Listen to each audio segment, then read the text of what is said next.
Hello friends, in my last lecture I had told you about architecture in ancient India. In this lecture I am going to tell you about the post-ancient period. I will be covering the Indo-Islamic architecture, Mughal architecture, British, and last of all the modern day architecture in India. The advent of Islamic rule in India towards the end of the 12th century AD witnessed the amalgamation of the Indian and the Islamic elements, leading to the emergence of a new style of architecture called the Indo-Islamic architecture. The Islamic elements of architecture had already passed through different experimental phases in other countries like Egypt, Iran and Iraq before these were introduced in India. What were the new elements which were introduced into the Indian architecture? Firstly, use of shapes instead of natural forms, inscriptional art using decorative lettering or calligraphy, inlay decoration, and use of colored marble, painted plaster, and brilliantly glazed tiles. Now let's come to the basic features of Indo-Islamic architecture.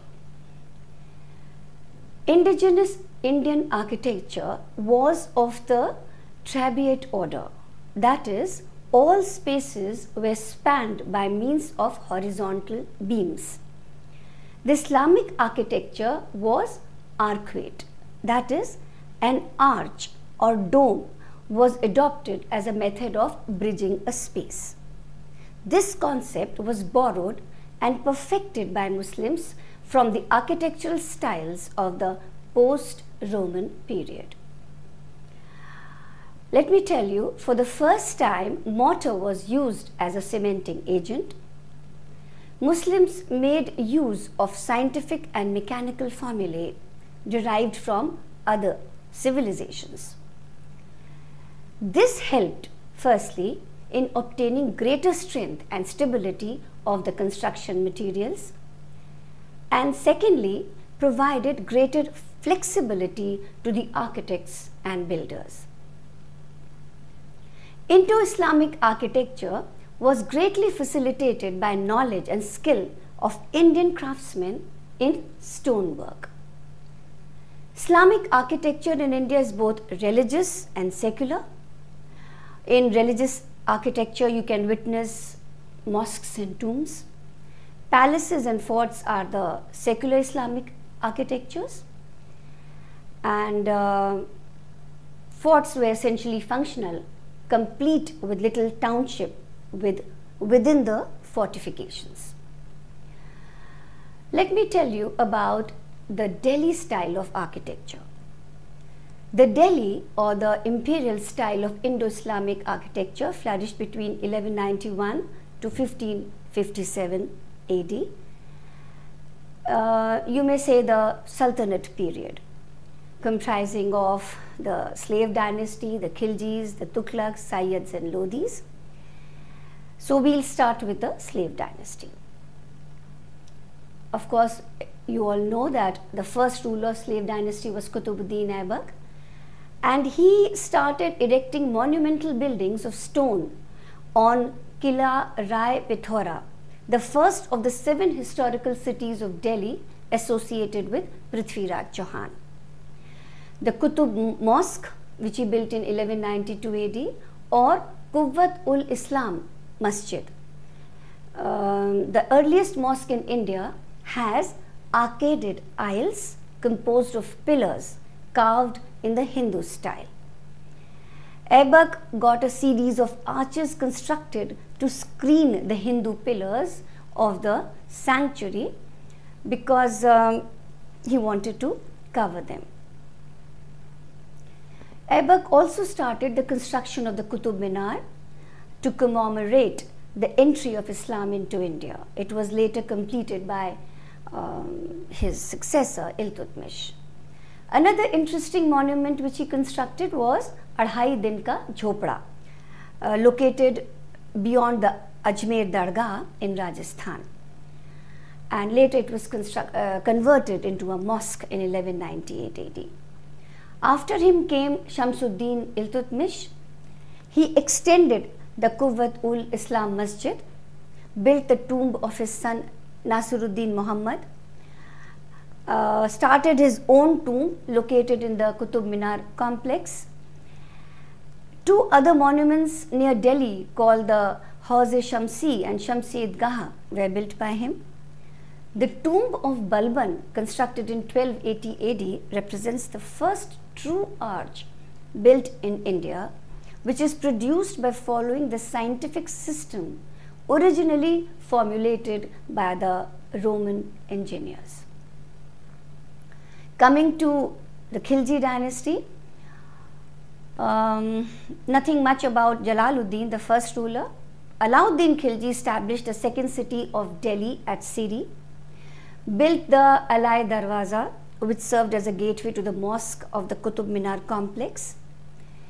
He dug a vast reservoir at Hauz Khas around 1311 AD, and many other masjids and in Rajasthan were also built by him. The Ghaisuddin Tughlaq of the Tughlaq dynasty built Tughlaqabad, the third city of Delhi, in 1321 to 1323 AD, and the tomb of Ghaisuddin Tughlaq, built of red sandstone, is an irregular pentagon in its exterior plan, and its design is of the pointed or tartar shape and is crowned by a final resembling of the Kalash or the Amla of a Hindu temple. Coming to the last of the Tughlaq rulers, that is Firoz Shah Tughlaq. He himself wrote in Futuhat-e Firoz Shah that among the gifts which God bestowed on me, his humble servant, was a desire to erect public buildings. He built Firozabad, Delhi's fifth city, in 1354 AD. The famous Firoz Shah Kotla crowd, where you see these famous cricket matches, is the only remnant of its past glory. He is credited with founding the fortified cities of Jaunpur, Fatahabad and Hisar. Kali Masjid, Khirki Masjid, Kalan Masjid also belong to this period, the last two being raised on a tehkhana or substructure of arches. His construction works were of a unique simple style characterized by the use of inexpensive materials. He also took up large-scale restoration work, including that of Qutub Minar, which was damaged by lightning in 1369 AD. Coming to the last dynasty of the Sultanate period, the Sayyids and the Lodi dynasties, the Islamic architecture under these Timurid rulers underwent a change. The narrow horseshoe arch was replaced by the true arch, an idea imported directly from Persia. However, Indian masons weren't completely convinced of its holding power, and they began using wooden beams as supports. And eventually, the four-centered arch minus the beam support came into vogue. During the Sayyids and the Lodis, more than 50 tombs of different sizes were constructed. Lodis introduced the concept of double domes built one upon the other, leaving some space in between. Two different types of tombs with octagonal and square plans respectively began to be constructed. Tombs of Mubarak Sayyid, Muhammad Sayyid, Sikandar Lodi are all of octagonal type. The square tombs are represented by such monuments as Bada Khan Ka Gumbad, Chota Khan Ka Gumbad, Bada Gumbad, and so on. Tomb of Isa Khan, tomb of Adham Khan, Mut Ki Masjid, all these belong to the final phase of Delhi style of architecture. After the Delhi Sultanate period, the Mughals came to India, you all know about it, and they were visionaries, and their own personalities reflected in the all-round development of various arts, crafts, music, building and architecture. The Mughal dynasty was established with the victory of Babur over Ibrahim Lodi at Panipat in 1526 AD. Babur took considerable interest in erecting buildings, though few have survived. One is the Mosque Kabuli Bagh at Panipat in Punjab and Jame Masjid at Sambhal near Delhi. After Babur came Humayun. He laid the foundation of a city called Deen Panah, refuge of the faithful, at the Purana Killa in Delhi, but the city could not be completed. As you know, the Mughal Empire briefly fell to the Suris in 1540 but was re-established by Humayun in 1555. The Persian influence into the Mughal architecture was largely a result of Humayun's observance of this style at the court of Shah Tahmasp during the period of his exile. However, the Persian elements could manifest and mature only several years after his death, as is evident in Humayun's tomb, which was designed in 1564 by his widow Haji Begum. Humayun's tomb represents an outstanding landmark in the development and refinement of the Mughal style. And Taj Mahal was modelled on this tomb. Coming to the greatest of the Mughal rulers, Akbar, the chief feature of the architecture of Akbar's time was the use of red sandstone. In principle, the construction was of the trabeate order, although the Tudor arch was also used. One of the first major building projects was the construction of a huge fort at Agra. You can still see it. It's still standing majestically near the Yamuna. The most ambitious architectural exercise of Akbar was the creation of an entirely new city, capital city, at Fatehpur Sikri, and it has been described as a frozen moment in history. The Buland Darwara, the Panch Mahal and the Dargah of Salim Chishti are the most imposing buildings of Fatehpur Sikri. Diwan-e-Khas, which was designed for private audiences, is a cube-like form with an elaborate central column connected to four corners by bridges. The square plan, although of Central Asian origin, would have represented to the Hindu craftsmen the mandal model of the cosmos. There are several other complexes like Jodhabai's palace and the house of Birbal and so on at Fatehpur Sikri. The next ruler, Jahangir, concentrated more on painting rather than on architecture, and however, there are some noteworthy monuments of his time, like Akbar's tomb at Sikandra near Agra, which was completed in 1613. Sandstone compositions of Akbar were adapted by his successors into opulent marble masterpieces. Jahangir is the central figure in the development of Mughal gardens like the Shalimar Bagh near the Lake Dal in Kashmir. The adjoining Nishat Bagh was built by Asaf Khan. Jahangir's tomb at Shahadra near Lahore, built by his wife Noor Mahal, is another outstanding architectural production of his time. The style of Mughal architecture found expression of exceptional splendor during Emperor Shah Jahan's reign, the son of Jahangir.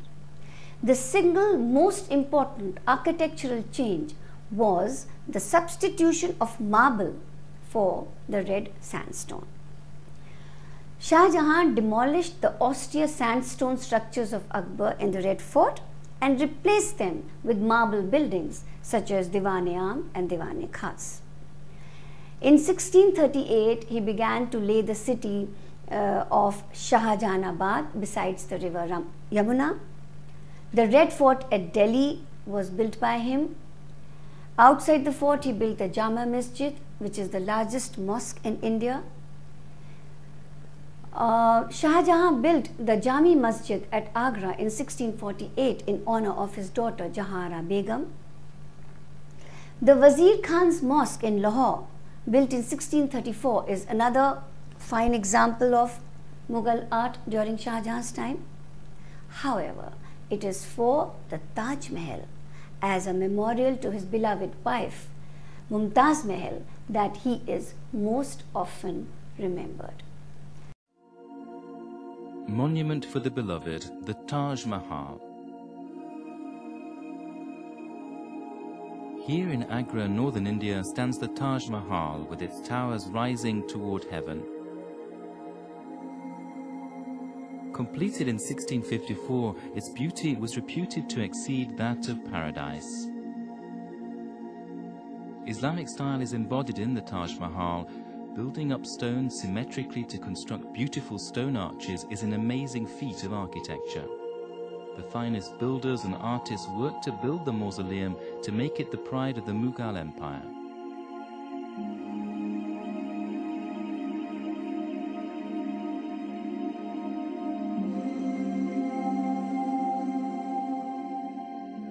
The emperor at the height of the empire was Shah Jahan. To whom did he dedicate this mausoleum? A coffin lies at the stretch of the center line of the mausoleum, a stone coffin of his wife.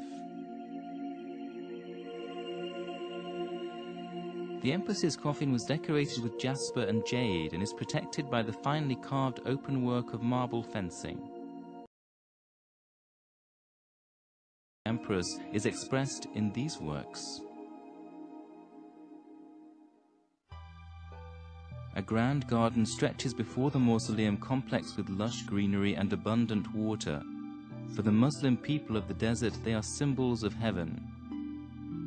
Star patterns adorn the green lawns. The patterns can also be found on the flagstone walkways. Stars are a symbol of heaven in Islamic culture. By scattering star patterns around the complex, the emperor tried to guide his beloved wife to heaven. Shah Jahan was so despaired at the loss of the empress that his beard turned grey. In the later years of his life, he was put under house arrest by his third son in the castle across the lake. Memories of his wife while gazing at the mausoleum was the only consolation he could find.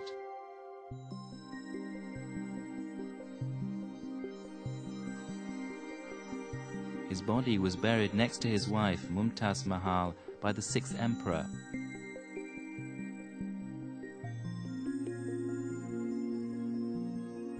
The Mughal Empire disintegrated in the 18th century, but the monument dedicated to his beloved wife lives on as World Heritage.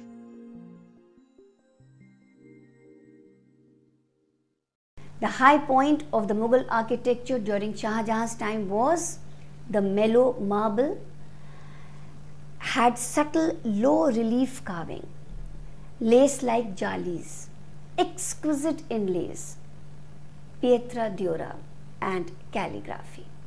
The pietra dura work was first incorporated in the Itmad-ud-Daula's tomb at Agra, built by Ghiyas Beg, father of Nur Jahan. The extensive decoration of the interiors of monuments with precious and semi-precious stones using the pietra dura technique, which developed in Florence in the 16th century, and the use of pictures, jewelry and metalworks indicate considerable European influence on the Mughal art of this period.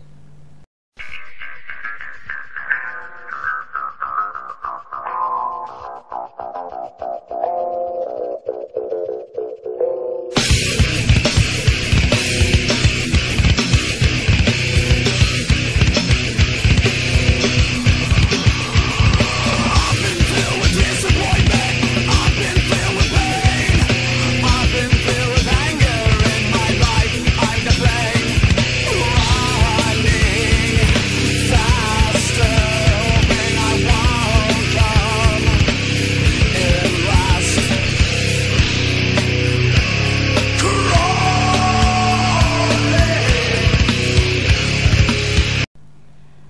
Jahan Ara was the daughter of Shah Jahan, and she was also a generous patron of architecture. She built the famous Begum Ka Bagh and Begum Sarai at Delhi.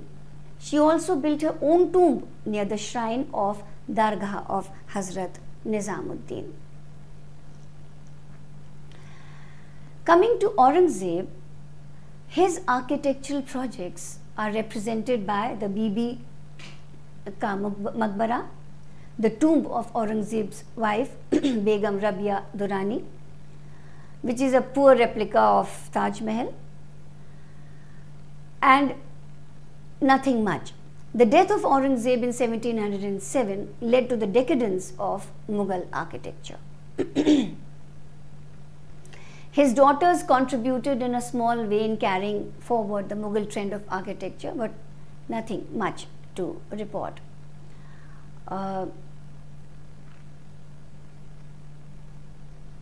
So we come to the end of the period of Mughal rule and the architecture of that period. Coming to the post-Mughal style of architecture, we'll deal with the Awadh style first. During the latter half of the 18th century and the first half of the 19th century, a distinct form of architecture flourished under the Nawabs of Awadh, whose first manifestation was noticed in the form of Safdar Jung's tomb, built in the honor of Safdar Jung, who was the nephew of the first Nawab of Awadh. The city of Lucknow witnessed large building enterprises under Nawab Asif-ud-Daula. And the most representative architectural achievement of this period is the Bada Imam Bara, built by the Nawab in 1784. Absence of pillars in the main hall and simplicity of style and symmetry are its unique features. On the western side of the Bada Imam Bara is the Rumi Darwaza, in which ornamental designs radiate from the base to the top on both the sides in the most expressive manner. The Chota Imam Bara was built by Muhammad Ali Shah as his tomb. The Shah Najaf Imam Bara, housing the tomb of Nawab Ghaziuddin Haidar, are other noteworthy buildings. Towards the middle of the 19th century, the architectural style of Awadh began to be impregnated with elements from European sources. Major General Claude Martin built a large and pretentious building at Lucknow, then known as Constantia, which was one of the first large buildings of the European style built in North India. Today it houses the Lamatnia Boys School in Lucknow. The Chhatar Manzil, built by Nawab Naziruddin Haidar, is an imposing building whose main attractions are the underground rooms and a beautiful dome surrounded by a gilt umbrella, and hence the name Chhatar Manzil.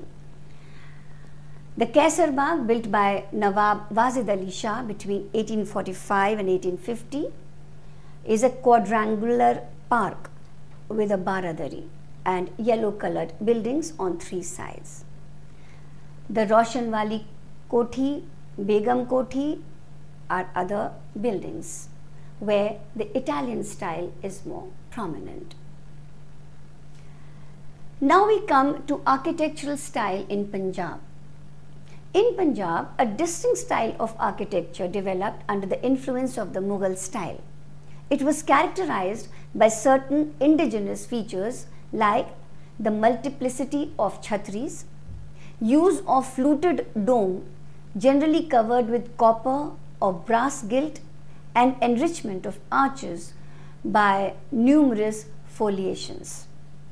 This architecture is best manifested in the construction of Golden Temple at Amritsar in 1764, built by the 4th Sikh Guru Ram Das. Now we come to the provincial style of architecture in India, and this encompasses the architectural trends and developments noticed in different provincial capitals in India. First, we'll take up Bengal. The Pandua and Adina mosques are the earliest architectural examples in Bengal.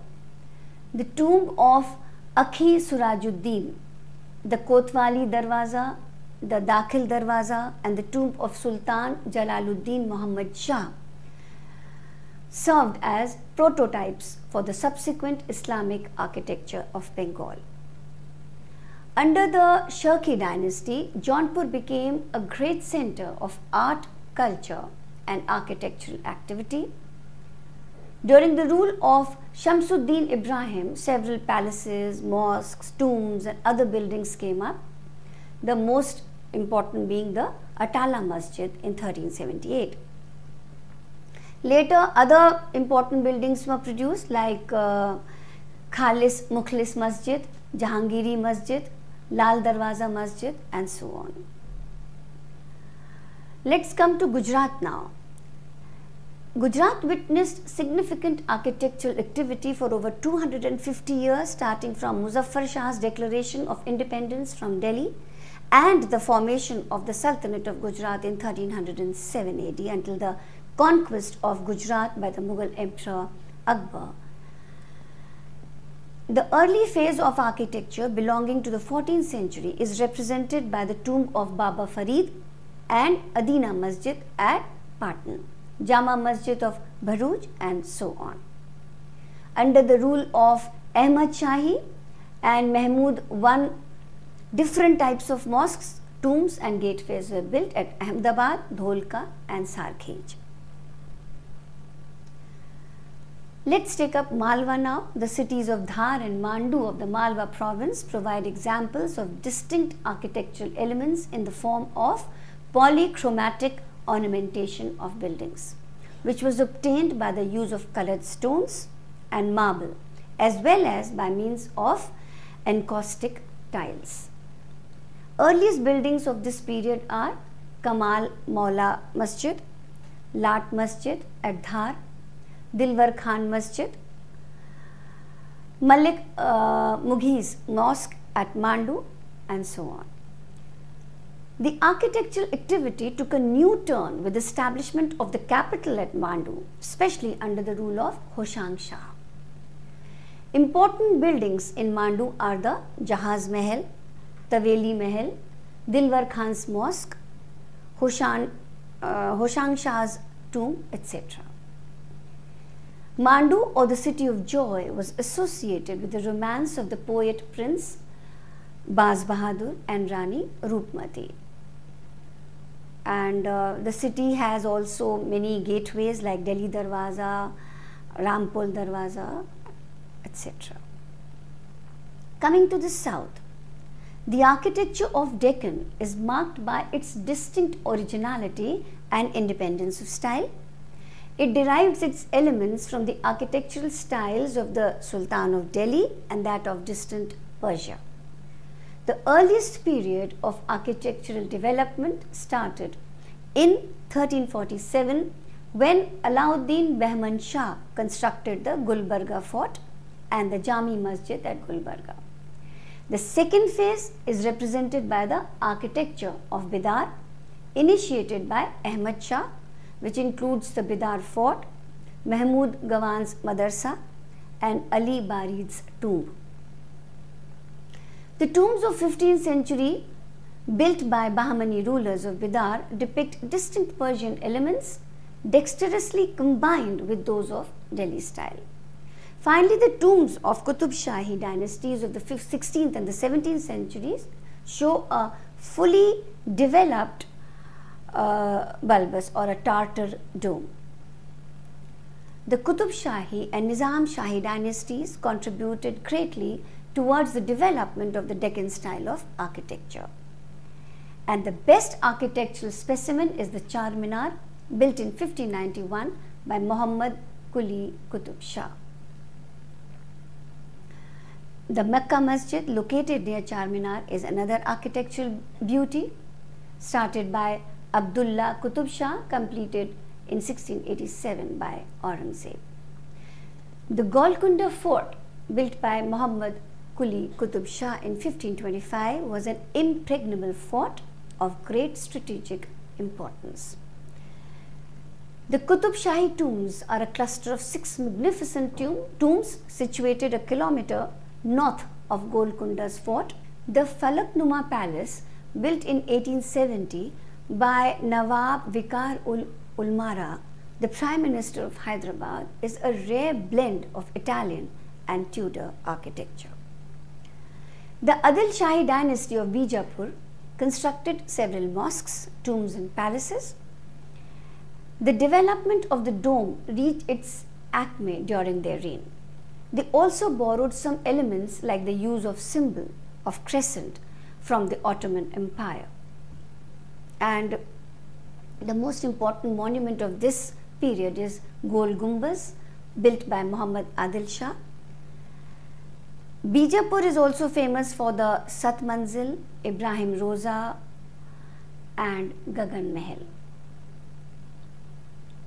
Now let's go to the northmost part of India, that is the Kashmir. The Islamic architecture of Kashmir is typified by use of woodwork. The log construction using deodar trees for the construction of wooden bridges or wooden shrines are best illustrations of wooden architecture of Kashmir. The mosque of Shah Hamdan in Srinagar and the Jami Masjid at Srinagar, built by Sikandar Butchi Khan, are the typical examples. The Mughals tried to revive the art of stone building in Kashmir in the 16th and 17th centuries, and the result were the fort of Hari Parbat, the Patthar Masjid and so on. Bihar, in the eastern part of India, is witnessed architectural activity, and Sher Shah Suri of the Sur dynasty made noteworthy contribution to Indo-Islamic architecture there. The town of Sasaram is an excellent illustration of this, and the tomb of Sher Shah Suri here is an architectural masterpiece.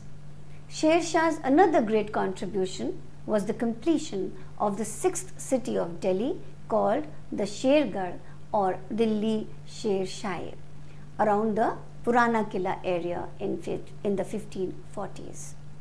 The Purana Killa has 3 main gates: the Humayun Darwaza, Talaki Darwaza and Bada Darwaza. After this, we will come to the colonial type of architecture. The advent of Europeans, whether they were Portuguese, Danes, French, British, brought this wave of colonial architecture in India.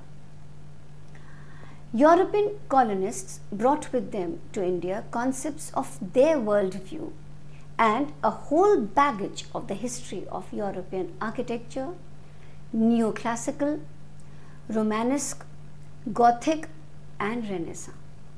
The initial structures were utilitarian warehouses and walled trading posts, giving way to fortified towns along the coastline. Let's take up the Portuguese first.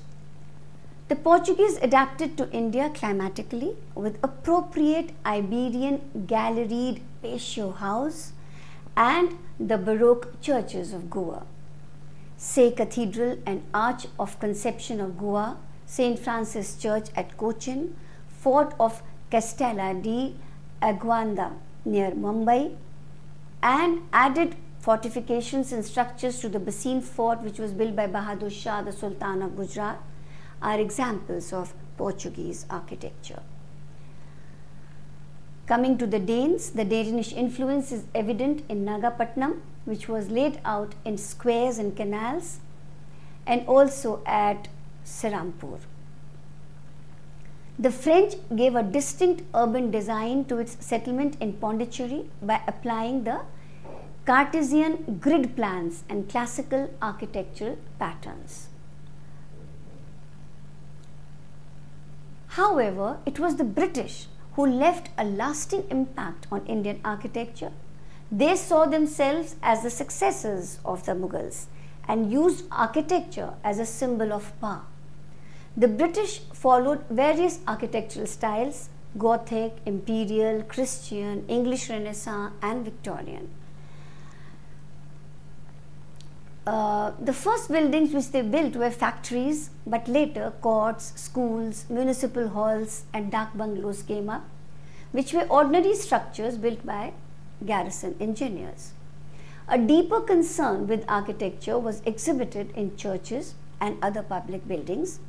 Most of the buildings were adaptations of the buildings designed by leading British architects of that time like Wren, Adam, Nash and others in London and other places. For instance, the Church of St. John at Calcutta was built in 1787, inspired by St. Stephen's Church at Walbrookes. The Government House in Calcutta was built by Captain Charles Wyatt, modelled on the Kedleston Hall of Derbyshire. The Indian Government Mint in Calcutta is a half-scale replica of the Temple of Minerva at Athens. And other buildings also took shape in exact replicas of European buildings. Unlike Europe, however, these buildings were built mostly of brick and stuccoed with lime. Neo-Gothic architecture flourished in different parts of India under the British, inspired by the Houses of Parliament in London. Colonel Thomas Cowper built the Town Hall in Bombay during 1820 to 1835. Governor Sir Barclay Frere tried to give a truly imperial ambience to the city of Bombay. During his reign, the old town walls were broken down and the Gateway of India was built in the Gothic style of architecture. The Secretariat, University Library, Rajbai Tower, Telegraph Office and the Victoria Terminus all followed the Victorian Gothic style, similar to buildings in London. In Varanasi, one of the true Gothic monuments is the Queen's College. In Allahabad, the British built a series of edifices including the University, All Saints Cathedral, the High Court and the Mayo College in Gothic style. In Calcutta, a High Court was constructed following the Gothic style. The Howrah Bridge, with its red brick facade surrounded by 8 square towers, represents a combination of the Oriental and the Roman styles. Fort William, the stronghold of the British in the mid-19th century, that took 13 years to construct at a cost of more than 3.5 million, and the Victoria Memorial in Calcutta, designed by Sir William Emerson, are probably the most imposing of all British structures in India.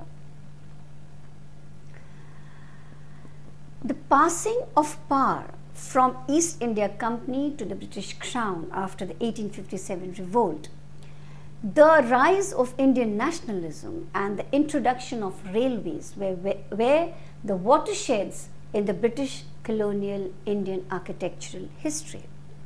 New materials like concrete, glass, wrought and cast iron opened up new architectural possibilities. The British also started assimilating and adopting the native Indian styles in the architecture. All these factors led to the development of Indo-Saracenic architecture towards the end of the 19th century. Victorian in essence, it borrowed heavily from the Islamic style of Mughal and Afghan rulers. The Indo-Saracenic style was Indian on the outside and British inside. F. S. Grouse Sir Swinton Jacob, R. F. Chisholm and H. Irwin were the pioneers of this style of architecture.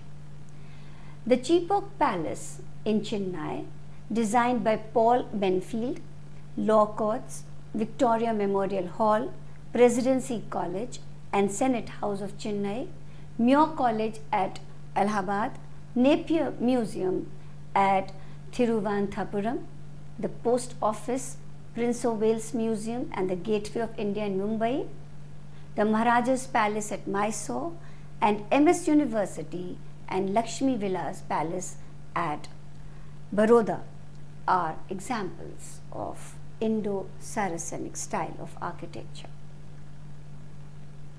The architecture of New Delhi was the crowning glory of the British Raj. Robert Byron described New Delhi as the Rome of Hindustan. The British built New Delhi as a systematic planned city after it was made the capital in 1911. The British Viceroy made Sir Edward Lutyens responsible for the overall plan of Delhi. He was specially directed to harmonize externally with the traditions of Indian art. Thus, the Western architecture with Oriental motif was realized with chhajjas, jalis and chhatris as stylistic devices in the Viceroy's house, now the Rashtrapati Bhavan. Herbert Baker added the imposing buildings of the South Block and the North Block, which flank the Rashtrapati Bhavan. Another Englishman called Robert Todd Tussell built the Connaught Place and the Eastern and Western Courts. Sir Martin's Garrison Church marks the culmination of the British architectural ventures in India. The church is a huge monolith with a high square tower and deeply sunken window ledges reminiscent of Dutch and German architecture. So that brings us to the end of the colonial type of architecture in India. After the British left India in 1947, Indian architecture dropped into an abyss. Indian architects, who were relegated to the role of being assistants to the British architects under the British Raj, took their own time to express their ingenuity. Perhaps there was an identity crisis, a dilemma whether to bask in the glory of the past or move forward with times using new ideas, images and techniques. The post-independence period saw the emergence of two schools of thought in architecture in modern India: the revivalist, who advocated continuity with the past, and the modernist, who also depended heavily on the European and American models and tried to adopt them in India. The contemporary Indian architecture was beset with many problems like population explosion, lack of vision among the planners, lack of support from the government, and a less than satisfactory standard of architecture education. The result was that during the initial years after the independence, foreign architects continued to play a leading role in Indian architecture. Jawaharlal Nehru, the first Prime Minister of India, had called for an open architectural competition for the design of the Ashoka Hotel in 1956, which was won by B.E. Doctor, an architect from Bombay. Using technology to create large pillarless spaces, Doctor created a facade that borrowed from Islamic, Hindu, British and modern architecture. Indian architecture witnessed a revolution when the Punjab government engaged Le Corbusier to design the new city of Chandigarh. Built in 3 stages, the city is divided into 3 sections. The head consisted of political, bureaucratic and judicial buildings, that is the administrative parts of the city. The body housed the university and residential complexes in the heart of the city, and the feet consisted of industrial sectors and the railway station. Apart from the initial layout of the city, Corbusier also designed several buildings in Chandigarh, the High Court building and the Assembly. Taking inspiration from Le Corbusier's creativity, a young Indian architect, D.V. Joshi, designed the Institute of Indology in Ahmedabad. Charles Mark Correa, Joshi's contemporary, designed the Hindustan Lever Pavilion for India in the Indian International Trade Fair in 1961. Correa also designed the Gandhi Sangrahalaya in Ahmedabad as a tribute to Mahatma Gandhi. The Asiad Village in New Delhi, designed by Raj Reval, is one of architectural landmarks of modern India. The lotus-shaped Baha'i temple in New Delhi, designed by Fariburz Sabha in 1980 and completed in December 1986, is an awe-inspiring example of the ingenuity of the Indian architects. However, the fact remains that the contemporary architecture in India has failed to inspire. Even after 50 years of independence, our cities are still symbolized by pre-independence buildings like the Gateway of India or the Victoria Terminus or the Victoria Memorial and so on. In contrast, most major cities in the world have their own splendid modern buildings to boast of. In November 1998, the media reported that the foundation stone of a World Center of Vedic Learning, the world's tallest building, would be laid at Karondi village in Jabalpur in Madhya Pradesh. Now this building will be built by Maharishi Mahesh Yogi Vedic University, and it is being designed according to the Maharishi Sthapatya Ved, symbolizing the victory of India's ancient knowledge of Vastu Vidya. Indeed, India will have something to cheer about if this building materializes. Madhya Pradesh seems to be the only state in India which has several grand public buildings and international award-winning projects. The new Assembly building in Bhopal and the Madhya Pradesh State Electricity Board office in Jabalpur, the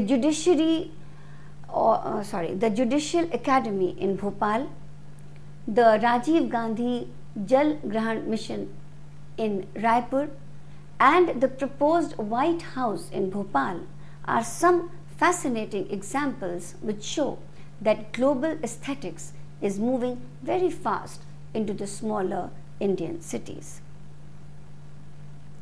Paradoxically, it is the smaller cities and towns like Indore, Raipur, Rajkot, Baroda and Bhopal, with no great visible architectural traditions like that of Lucknow, Agra and so on, that are displaying unprecedented alacrity in adapting to international styles.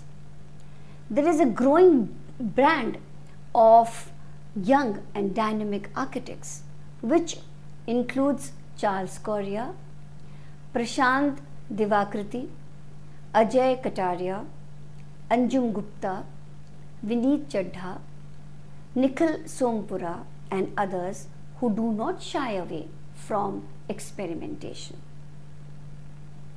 Most often, these architects employ a hybrid style that is a free mix of Roman, English, Gothic, Rajasthani and Mughal styles. This new age architectural aesthetics has redefined the idea of space. The emphasis now seems to be on having more open spaces, green spaces and natural lighting. It is, however, not possible to term this new trend as a representative architecture of our times, as it is highly restricted in geographic terms and also confined to the affluent lot only.